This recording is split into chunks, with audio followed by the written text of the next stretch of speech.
Shalom saudara-saudariku yang terkasih di dalam Kristus Yesus Tuhan. Kita bertemu kembali pada saat ini di dalam ibadah persekutuan keluarga pada minggu kedua bulan April tahun 2021 ini. Kembali kami mau mengundang saudara-saudara yang terkasih dimanapun saudara berada. Mari kita bersama-sama dengan keluarga kita masing-masing untuk mengambil waktu sejenak beribadah kepada Tuhan, memuji dan memuliakan namanya, seraya mengucap syukur atas kasih karunia yang Tuhan berikan kepada kita hari demi hari hingga saat ini. Adalah baik beribadah kepada Tuhan, adalah baik senantiasa memuji dan mengucap syukur kepadanya. Maka mari kita persiapkan hati dan pikiran kita. Kami undang saudara-saudari untuk mempersiapkan Alkitab kita, kidung pujian kita, dan juga persembahan kita yang akan kita persembahkan kepada Tuhan. Akhir kata kami ucapkan selamat beribadah dan menikmati hadirat Tuhan. Shalom.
Ibadah pertanyaan keluarga ini kita mulai di dalam nama Allah Bapa dan nama anaknya Tuhan Yesus Kristus dan nama Roh Kudus. Amin. Marilah kita sama-sama berdoa.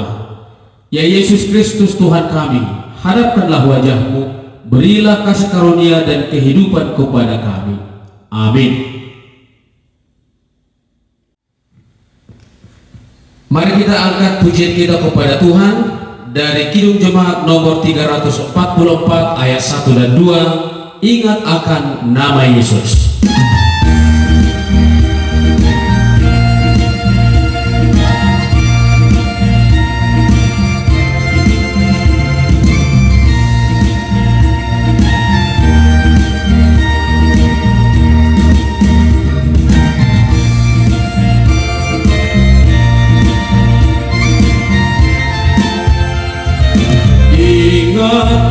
Nama Yesus, kau yang susah dan sedih, nama itu menghiburmu mana saja kau pergi.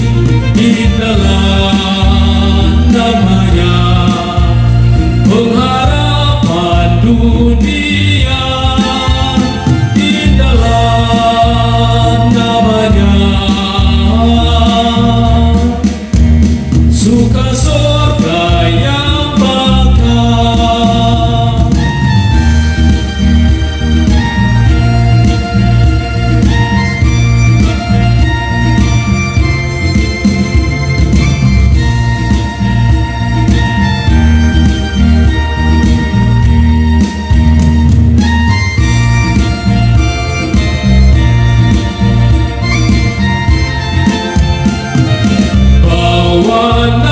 Tuhan Yesus, itulah perisaimu. Bila datang pencobaan, itu yang menolongmu. Indahlah namanya, pengharapan dunia. Indahlah namanya, suka surga yang bakal.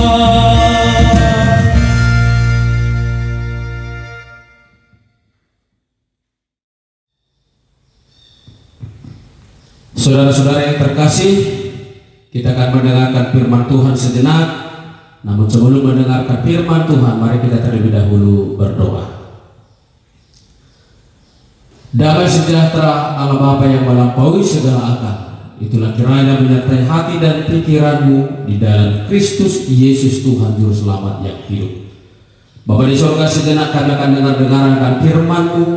Bukalah hati dan pikiran kami, arahkan hidup kami kepada firman-Mu, dan berikan kami Roh Kudus-Mu menguasai kami, agar kami dapat fokus kepada firman Tuhan dan mendengarkan sabda dan kehendak-Mu dalam kehidupan kami, dan berikan kami kekuatan untuk menghidupi firman-Mu. Kami mohon ampun terlebih dahulu atas dosa-dosa kami Tuhan, agar kami layak mendengarkan firman Tuhan.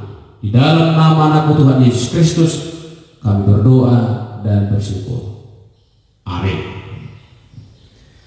Saudara yang dikasihi Tuhan kita Yesus Kristus, firman Tuhan yang akan kita renungkan dalam ibadah persekutuan doa keluarga pada malam hari ini, yaitu tertulis di dalam kitab Kisah Para Rasul 3 ayat 12 sampai ayat yang ke-19. Demikian firman Tuhan. Petrus melihat orang banyak itu lalu berkata, "Hai orang Israel, mengapa kamu heran tentang kejadian itu, dan mengapa kamu menatap kami seolah-olah kami membuat orang ini berjalan karena kuasa atau kesalehan kami sendiri? Allah Abraham, Ishak dan Yakub, Allah nenek moyang kita, telah memuliakan hambanya, yaitu Yesus, yang kamu serahkan dan tolak di depan Pilatus, walaupun Pilatus berpendapat bahwa ia harus dilepaskan. Tetapi kamu telah menolak yang kudus dan benar, serta menghendaki seorang pembunuh sebagai hadiahmu. Demikianlah ia, pemimpin kepada hidup, telah kamu bunuh, tetapi Allah telah membangkitkan dia dari antara orang mati. Dan tentang hal itu kami adalah saksi. Dan karena kepercayaan dalam nama Yesus, maka nama itu telah menguatkan orang yang kamu lihat dan kamu kenal ini, dan kepercayaan itu telah memberi kesembuhan kepada orang ini di depan kamu semua. Hai saudara-saudara, aku tahu bahwa kamu telah berbuat demikian karena ketidaktahuan, sama seperti semua pemimpin kamu. Tetapi dengan jalan demikian, Allah telah menggenapi apa yang telah difirmankannya dahulu dengan perantaraan nabi-nabinya, yaitu bahwa Mesias yang diutusnya harus menderita. Karena itu, sadarlah dan bertobatlah, supaya dosamu dihapuskan. Demikian firman Tuhan. Saudara yang terkasih di dalam Kristus Yesus Tuhan Juru Selamat kita, nats ini sesungguhnya adalah khotbah Rasul Petrus di hadapan orang banyak yang sedang keheranan menyaksikan seorang laki-laki berumur 40 tahun yang sudah lumpuh sejak lahir, namun sembuh dan dapat kembali berjalan, disembuhkan oleh Rasul Petrus atas nama atau di dalam nama Tuhan Yesus yang bangkit. Orang banyak keheranan atas kuasa apa Petrus dapat menyembuhkan laki-laki lumpuh tersebut. Karena sesungguhnya orang banyak itu cukup kenal dengan Petrus. Mereka mengetahui latar belakang kehidupan Petrus, sehingga atas latar belakang pengetahuan mereka itu, mustahil menurut mereka Petrus dapat menyembuhkan laki-laki yang sudah lumpuh sejak lahir, yang sudah berusia 40 tahun.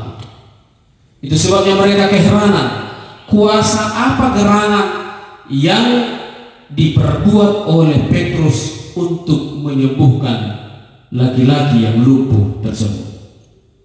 Mereka tidak habis pikir bagaimana kesembuhan itu dapat terjadi, padahal orang tersebut sudah lumpuh sejak lahir. Namun satu hal yang pasti bagi kerumunan orang di Bait Allah adalah Petrus dan Yohanes yang menyembuhkan orang lumpuh tersebut. Tentu saja kedua rasul tidak bermaksud seperti itu. Mereka sama sekali tidak memiliki andil dalam mujizat penyembuhan itu. Keduanya hanyalah hamba Yesus yang bekerja untuk melanjutkan misi kerajaan Allah di dunia. Tentu saja Petrus dan Yohanes tidak akan pernah bisa melakukan mujizat itu, menghadirkan mujizat itu bagi laki-laki yang lumpuh itu dengan mengandalkan pribadi mereka, mengandalkan apa yang bisa mereka lakukan, dengan mengandalkan kemampuan mereka. Dan bahkan Petrus dan Yohanes mengakui itu. Mereka tidak mau berbohong kepada publik. Mereka tidak mau memanfaatkan situasi itu untuk ketenaran mereka, tetapi mereka dengan jujur menyaksikan bahwa semua itu bisa terjadi. Kesembuhan bagi orang lumpuh itu, berjalannya orang lumpuh yang sudah 40 tahun sejak lahir lumpuh bisa berjalan, semua itu adalah karena kuasa nama Tuhan Yesus yang sudah bangkit dari kematian. Saudara-saudara yang dikasihi Tuhan kita Yesus Kristus, kehebohan yang terjadi di dalam serambi Salomo mendorong Petrus untuk membuat pernyataan, untuk membuat kesaksian, memberikan kesaksian lewat khotbahnya, untuk menyaksikan kepada mereka bahwa Yesus yang telah dibunuh oleh para pemimpin agama dan orang Yahudi, namun dibangkitkan Allah Israel dari antara orang mati, itulah penyembuh yang sesungguhnya. Saudara yang dikasihi Tuhan kita Yesus Kristus, maka pernyataan Petrus ini, kesaksian Petrus ini menjadi sangat penting juga bagi kehidupan kita saat ini. Bahwa penyembuh yang ajaib, tabib yang agung, penyembuh yang maha dahsyat, penyembuh yang luar biasa, yang dapat menyembuhkan segala penyakit kita, penyakit apapun, bahkan telah menyembuhkan kita dari dosa, yaitu hanya Yesus Kristus. Maka barang siapa yang merindukan kesembuhan di dalam kehidupannya, kesembuhan dari fisik, terutama kesembuhan rohani, kesembuhan dari dosa, kesembuhan karena kehilangan damai sejahtera dan merindukan damai sejahtera dan sukacita, datanglah kepada Tuhan Yesus. Yesuslah satu-satunya pribadi yang dapat menyembuhkan kita. Pernyataan Petrus sangat mengejutkan orang banyak itu tentunya. Dan dengan keberanian yang telah diberikan oleh Roh Kudus kepada Petrus, Petrus tidak berhenti berbicara. Petrus dengan lantang dan panjang lebar menjelaskan tentang janji dan nubuatan Allah mengenai kedatangan Mesias sebagai juru selamat manusia yang sudah dinanti-nantikan, yang sudah dinubuatkan sejak dulu kala, sejak para zaman nabi-nabi, pada zaman nenek moyang mereka, pada zaman kerajaan-kerajaan sudah dinubuatkan. Untuk tujuan itulah Yesus harus menderita, bahkan ditolak oleh bangsa sendiri. Saudara yang dikasihi Tuhan Yesus Kristus, Petrus menyadari bahwa apa yang dikatakannya belum tentu dapat dipahami dan diterima oleh orang banyak tersebut. Tapi baginya itu tidak menjadi soal. Apakah mereka bisa menerima atau tidak? Apakah mereka bisa memahami atau tidak?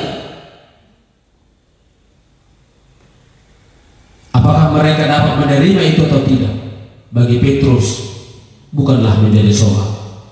Namun bagi Petrus, kesaksian akan Yesus yang bangkit itu, Yesus yang adalah Mesias yang sudah dinubuatkan, Yesus yang adalah Mesias sebagai juru selamat manusia, harus diberitakan. Yang penting Yesus harus diperkenalkan, dan karya keselamatannya itu harus diperkenalkan kepada orang banyak tersebut. Saudara yang dikasih Tuhan, memang mewartakan hal semacam ini tidaklah mudah. Memberitakan pemberitaan semacam ini tidaklah segampang membalikkan telapak tangan. Dibutuhkan keberanian yang besar, dibutuhkan kesiapan bahkan untuk mati sebagai martir. Apalagi di zaman Petrus. Pada saat itu bisa saja Petrus dan rasul-rasul yang lain akan mengalami nasib yang sama seperti yang dialami oleh Yesus. Tapi Petrus, Yohanes, dan rasul-rasul yang lain, mereka tidak ambil soal, mereka tidak ambil pusing lagi dengan itu. Karena apa? Karena mereka sangat yakin, sungguh yakin, dan mereka memiliki Yesus Mesias, juru selamat yang hidup. Mereka tidak perlu menakutkan, mengkhawatirkan akan hidup mereka, karena ada Yesus yang sudah menaklukkan kematian itu sendiri.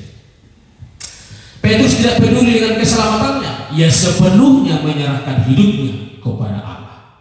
Ia berharap orang yang mendengar khotbahnya menyadari kesalahan dan mengambil tindakan pertobatan.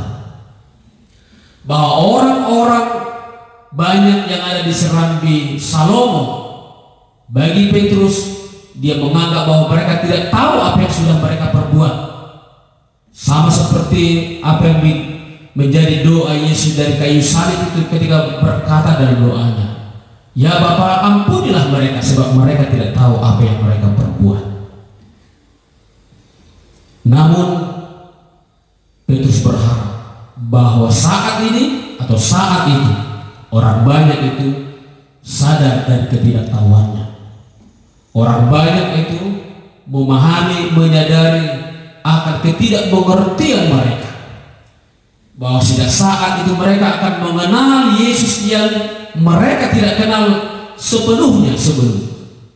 Dan akhirnya mereka akan menerima dan mengambil tindakan pertobatan, menerima Yesus dalam kehidupan mereka. Saudara yang terkasih, dari sejak lahir kita terlahir sebagai orang yang sakit. Sakit karena dosa. Dan dosa itu menjadikan kita lumpuh. Seperti laki-laki yang berusia 40 tahun, lumpuh sejak lahir, lumpuh secara fisik. Kita memang tidak lumpuh secara fisik. Kita bisa berjalan tanpa hambatan, kita bisa berlari-lari bahkan. Tetapi tidak sedikit di antara kita yang lumpuh oleh karena dosa kita. Dosa itu membuat kita lumpuh untuk mengenal kasih setia Tuhan Allah dalam hidup kita yang sudah dirancangnya sejak dulu kala. Dosa itu membuat kita lumpuh mengenal Tuhan, sehingga kita pun tidak lagi mengenal yang baik. Akhirnya membuat kita, membawa hidup kita jatuh ke dalam berbagai kesulitan. Untuk keluar dari kesulitan ini, saudara yang terkasih, kita membutuhkan pertolongan. Agar kita bisa berjalan dengan baik di jalan yang benar, kita membutuhkan penuntun. Agar kita bisa sembuh dari dosa yang membuat kita berjalan menuju kematian, kita membutuhkan pengampunan dosa. Pertolongan kita, penuntun dalam hidup kita, dan pengampunan dosa atas diri kita hanya ada di dalam Yesus Kristus yang telah mati di kayu salib dan bangkit dari kematian. Pengorbanannya di kayu salib telah menyelamatkan kita dari maut. Oleh karena pengampunan dosa di dalam darahnya yang tercurah. Dialah keselamatan kita. Di dalam namanya lah kita dapat sembuh dan memiliki hidup yang baru. Oleh kebangkitannya lah, dan di dalam kuasanya yang sudah bangkit itu, membangkitkan dia dari kematian dan akan membangkitkan kita juga dari kelumpuhan oleh karena dosa kita, dan membuat kita bisa berdiri tegak dan berlari kepada Tuhan, berdiri tegak dan berlari untuk pekerjaan-pekerjaan yang baik. Saudara yang dikasihi Tuhan, kita semestinya bersyukur karena Allah di dalam Kristus senantiasa setia mengasihi kita dan mau mengampuni segala dosa kita. Karena itu, janganlah kita menunda-nunda lagi, menunda-nunda untuk percaya, menunda-nunda untuk datang kepada Yesus Kristus.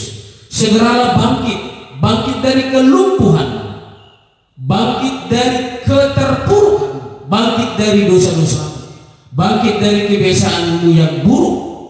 Datang kepada Tuhan Yesus, percaya dan menerima Yesus Kristus sebagai juru selamat. Sebab Allah telah menetapkan bahwa Yesus Kristuslah satu-satunya jalan keselamatan abadi bagi kita. Amin. Demikian firman Tuhan. Mari kita berdoa. Bapa kami yang di surga, terima kasih Tuhan atas firman-Mu yang telah menyatakan dan menyaksikan kepada kami bahwa hanya di dalam Engkaulah keselamatan kami, bahwa hanya di dalam Engkaulah pengampunan dosa yang membawa kami kepada kehidupan, bahwa hanya di dalam Engkau sajalah yang dapat menyembuhkan kami dari segala penyakit, bahkan dari kelumpuhan kami oleh karena dosa-dosa kami. Tuhan, kami hendak datang kepadamu, kami hendak percaya kepada Tuhan. Kiranya Engkau memampukan kami untuk bangkit, berdiri tegak dan berlari, meninggalkan kelumpuhan kami oleh karena dosa, meninggalkan perilaku-perilaku buruk kami di dalam dosa, datang kepada Tuhan, percaya kepada Tuhan, dan menjadikan Engkau satu-satunya Tuhan Allah di dalam kehidupan kami. Di dalam nama Tuhan Yesus Kristus kami berdoa dan bersyukur. Amin.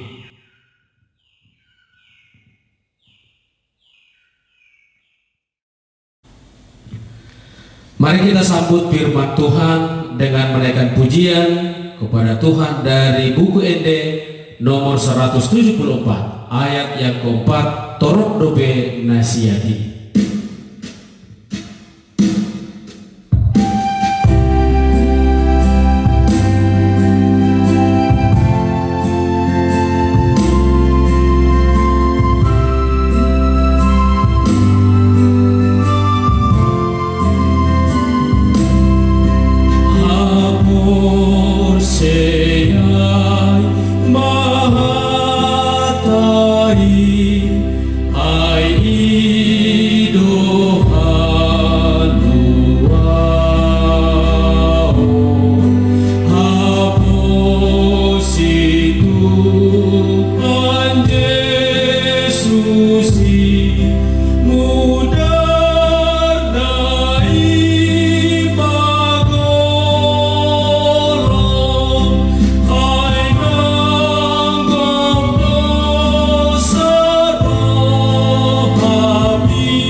Saudara-saudara yang terkasih, mari kita menyampaikan permohonan kita kepada Tuhan di dalam doa syafaat kita.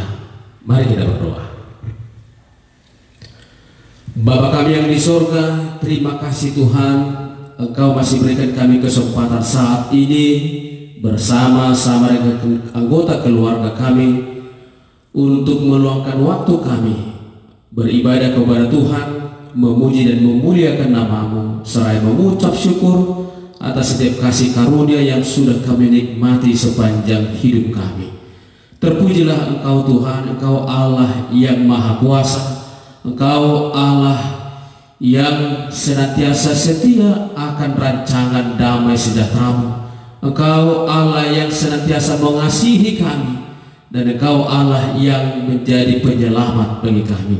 Tuhan, ajar kami senantiasa untuk mempercayai dan mengimani bahwa Engkau saja Tuhan penyelamat kami. Engkau saja Allah satu-satunya yang senantiasa setia mengasihi kami, bahkan dengan rela mengorbankan nyawa-Mu untuk menebus hidup kami dari cengkraman dosa, iblis dan maut. Oleh karena pengorbanan-Mu kami diberikan kehidupan, kami diberikan dan kami menikmati keselamatan. Terpujilah Engkau Tuhan sampai selama-lamanya, dan biarlah kami memuji dan memuliakan Engkau. Biarlah iman kami sampai akhirnya dalam kehidupan kami senantiasa hanya mengimani dan mempercayai Engkau saja dalam kehidupan kami. Bapa di dalam surga, terima kasih untuk firman-Mu yang sudah mengajar kami untuk mempercayai dan mengimani akan rancangan dan kasih setia-Mu. Tuhan, biarlah oleh firman-Mu kami hidup senantiasa mensyukuri kasih setia-Mu. Kami hidup senantiasa memuji kasih-Mu yang tiada tara, dan kami hidup memberikan dan mempersembahkan hidup kami menjadi kemuliaan bagi nama-Mu lewat perbuatan kami, lewat segala aktivitas kami. Apapun yang kami kerjakan, semuanya itu Tuhan, pekerjaan-pekerjaan yang datang karena iman percaya kami kepada Tuhan, dan menjadi kesaksian kami juga bagi dunia ini bahwa Tuhanlah juru selamat kami. Bapa di dalam surga, hamba-Mu berdoa untuk setiap umat-Mu dimanapun mereka berada. Kiranya biarlah iman yang mengimani Engkau, percaya kepada Engkau, dan percaya menghidupi kasih setia-Mu, itulah yang menguatkan dan menghibur, serta itulah Tuhan juga yang memberikan kekuatan kepada mereka untuk menyaksikan Engkau dalam kehidupan mereka, sehingga mereka akan mengalami keselamatan, mereka akan mengalami damai sejahtera, sukacita, mereka akan mengalami kelepasan, kesembuhan dari berbagai macam penyakit dalam kehidupan mereka. Tuhan jugalah yang senantiasa memberkati setiap perjalanan hidup umat-Mu, apapun pekerjaan aktivitas mereka, di dalam pekerjaan mereka sehari-hari. Tuhan sertai dan berkati mereka, ya Bapa. Tuhan, biarlah juga kami dalam hidup kami, dalam melakukan aktivitas kami, dengan tetap setia di dalam kasih-Mu, setia juga untuk mengasihi Tuhan sepanjang kehidupan kami. Bapa di dalam surga, sertai dan berkati semua keluarga-keluarga umat-Mu, orang-orang yang percaya kepada Tuhan, supaya lewat keluarga demi keluarga yang percaya kepada Tuhan, mereka akan menyaksikan Engkau di tengah-tengah dunia ini, sehingga lewat keluarga-keluarga orang yang percaya, semakin banyak orang-orang yang percaya kepada Tuhan. Bapa di dalam surga, Tuhan yang senantiasa memberkati kami, dan Tuhan juga yang senantiasa menjadi gembala atas hidup kami, dan Tuhan tetap setia untuk mengasihi kami, dan ajar kami tetap setia mengasihi Tuhan. Tak lupa hamba-Mu berdoa untuk bangsa dan negara kami. Tuhan sertai mereka, Tuhan pimpin bangsa kami, Tuhan lindungi bangsa kami, berikan keamanan dan damai sejahtera bagi bangsa kami. Bagi para pemimpin-pemimpin kami, Engkau urapi mereka dengan kuasa Roh Kudus-Mu, dan berikan mereka kekuatan, hikmat bijaksana-Mu dalam mewujudkan damai sejahtera-Mu di tengah-tengah dunia ini. Tak lupa kami berdoa buat saudara-saudara kami yang beragama Islam yang saat ini sedang menjalankan ibadah puasa. Tuhan berkati mereka Bapa, berikan mereka kekuatan dan hikmat-Mu dalam menjalankan ibadah puasa mereka, sehingga di dalam ibadah puasa ini mereka akan semakin mengenal apa yang diajarkan bagi mereka dan untuk mengamalkan segala ajaran-ajaran baik yang diajarkan dan yang mereka imani. Dan biarlah juga lewat ibadah puasa yang mereka jalankan akan semakin mempererat kerukunan di antara sesama anak bangsa yang berbeda-beda yang ada di negeri kami. Tuhan Allah Bapa kami yang di surga, inilah ibadah kami yang sederhana ini, kami serahkan ke dalam tangan-Mu. Sertai kami Bapa, dan berkati ibadah kami Tuhan menjadi kemuliaan bagi nama-Mu. Dalam nama anak-Mu Tuhan Yesus Kristus kami berdoa dan bersyukur. Amin.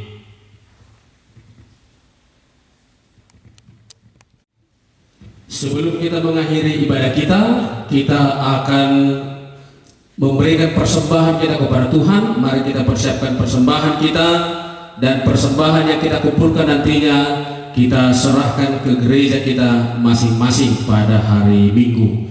Dan kita angkat pujian kepada Tuhan sambil mempersembahkan syukur kita dari buku Injil nomor 471 ayat 1 dan 2, Hubilit Yesus Domaki.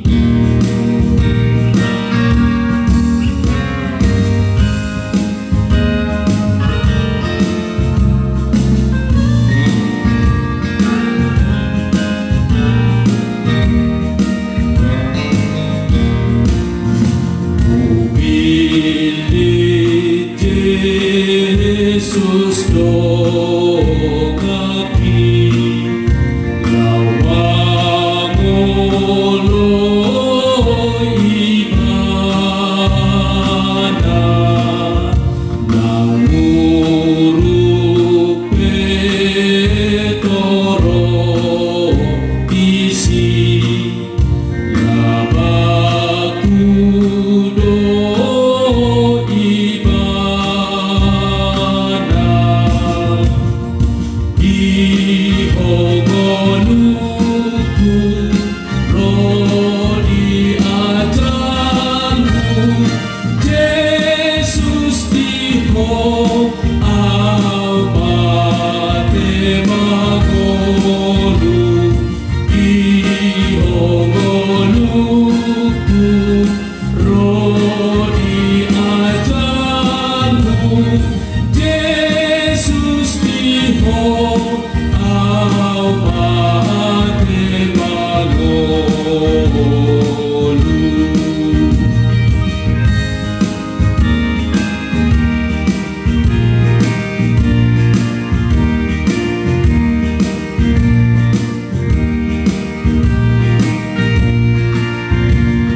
Marilah kita berdoa untuk menyerahkan persembahan kita kepada Tuhan.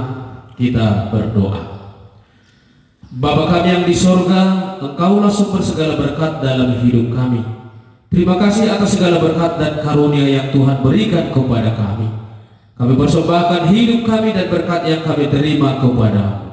Terimalah ini menjadi persembahan yang harum di hadapan-Mu. Berkatilah persembahan ini dan ajarlah kami mempergunakannya menyatakan kerajaan-Mu di tengah-tengah gereja-Mu dan untuk dunia ini.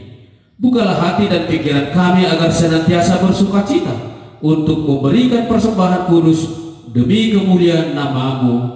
Amin. Marilah kita bersama-sama di dalam doa. Bapa kami yang di sorga. Bapa kami yang di sorga, dikuduskanlah nama-Mu. Datanglah kerajaan-Mu, jadilah kehendak-Mu di bumi seperti di sorga. Berikanlah kami pada hari ini makanan kami yang secukupnya, dan ampunilah kami akan kesalahan kami, seperti kami juga mengampuni orang yang bersalah kepada kami. Dan janganlah membawa kami ke dalam pencobaan, tetapi lepaskanlah kami daripada yang jahat, karena Engkau yang mempunyai kerajaan dan kuasa dan kemuliaan sampai selama-lamanya. Amin. Terimalah berkat Tuhan. Tuhan memberkati dan melindungi engkau. Tuhan menyinari engkau dengan wajah-Nya dan memberi engkau kasih karunia. Tuhan menghadapkan wajah-Nya kepadamu dan memberi engkau damai sejahtera. Amin.